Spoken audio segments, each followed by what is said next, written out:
So, you want to be a mob boss? Good. You've got questionable taste, and we respect that. Step 1. Get a name that screams respect or mild fear. First things first, your name. No one fears a Greg. You need a name that makes people flinch or at least raise an eyebrow, like Vinny the Vacuumer because you clean up problems. Or Tony 2 times, because he says everything twice. Better yet, Sal the Silence, he doesn't talk much, and neither do the people he deals with. Bonus points if your name makes people wonder what exactly you did to earn it. Remember, your nickname isn't just a label, it's branding. You're not a mobster, you're a lifestyle. If no one knows how you got the name, even better. Mystery equals power, Capisce? Step 2. Master the mob boss look. Now that your name screams, I handle things, you gotta look like you actually do. This isn't casual Friday at the office. We're talking full mob couture. Pinstripe suit? Check. Tailored so sharp it could cut glass. Gold pinky ring? Check. Preferably big enough to start its own solar system or blind a low-flying pigeon. Slicked back hair? Optional, but highly encouraged. Bonus points if your hair doesn't move in a hurricane. And sunglasses, indoors, mandatory. At night, iconic. In the shower? Now that's commitment to the lifestyle. You're not dressing to impress. You're dressing to intimidate. The goal is to make people wonder if you're headed to a wedding or a hit. Either way, they better say, nice suit, boss. Or just, yes, boss. Step 3. Speak fluent mobster. All right, it's time to talk the talk. You can't just look like a boss. You gotta sound like one too. Your new vocabulary is rich with charm, and threats cleverly disguised as charm. First rule, drop forget about it in conversation whenever possible. Not sure if it's relevant? Doesn't matter. Throw it in after every sentence like you're wrapping up a real important meeting. Next up, that's just business. Say it anytime you screw up something. Ordering the wrong pizza, knocking over a lamp, spilling coffee on someone's favorite jacket. Just shrug and say, hey, that's just business. And of course, don't forget accidents happen. You'll say this with a grin and a subtle wink, right after someone gets accidentally elbowed during your extremely casual coffee run. Remember, it's not what you say, it's how ominous you say it. Practice in front of a mirror if necessary. And yes, ordering coffee, say it like you're negotiating a deal. I'll have the espresso with a side of respect, capisce? Yeah, let me get a tall latte, and if it ain't hot, accidents happen.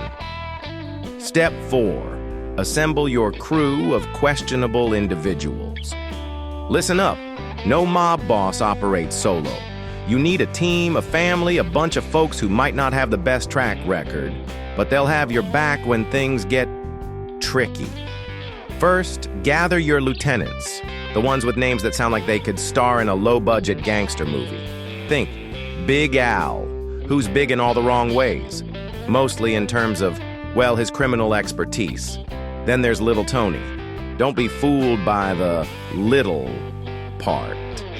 He's small in stature, but makes up for it in creepy charm. You don't want to know how he got that nickname. And of course, you need the doctor. Not because he's medically trained. No.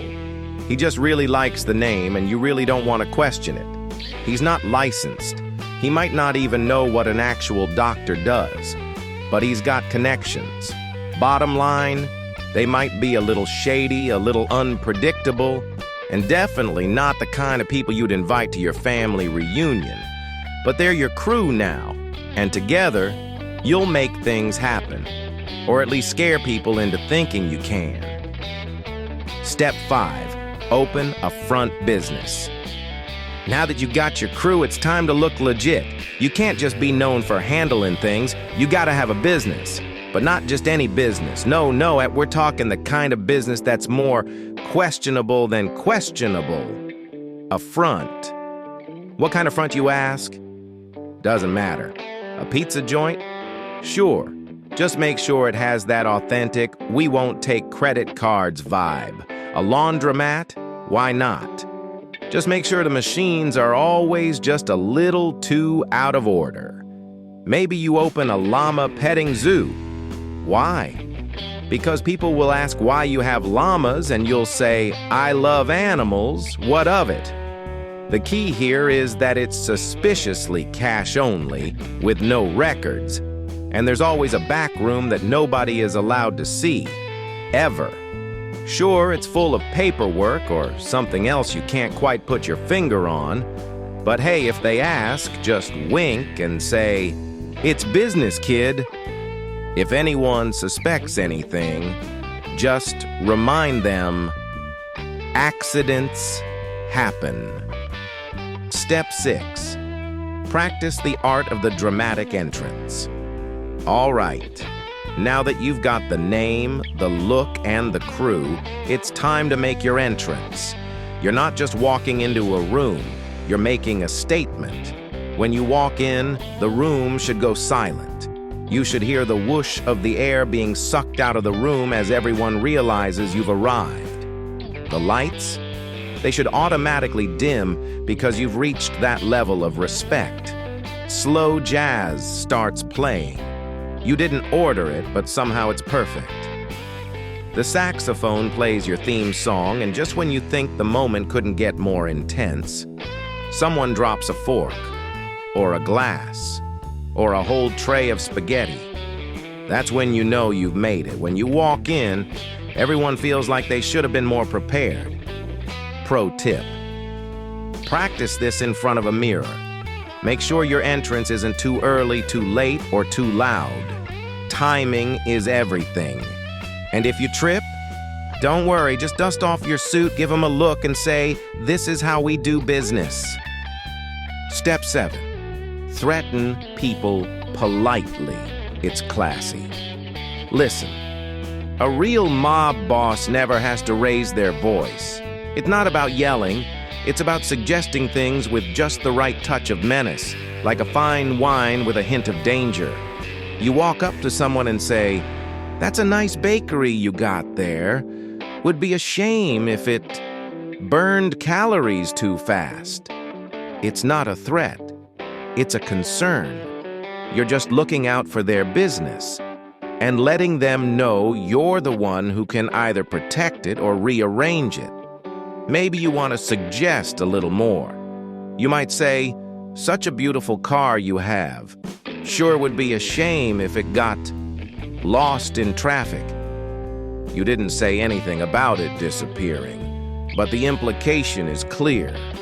The key to this move is always being calm, cool, and collected. If you're shouting, you're not a boss, you're a rager. And we don't rage, kid.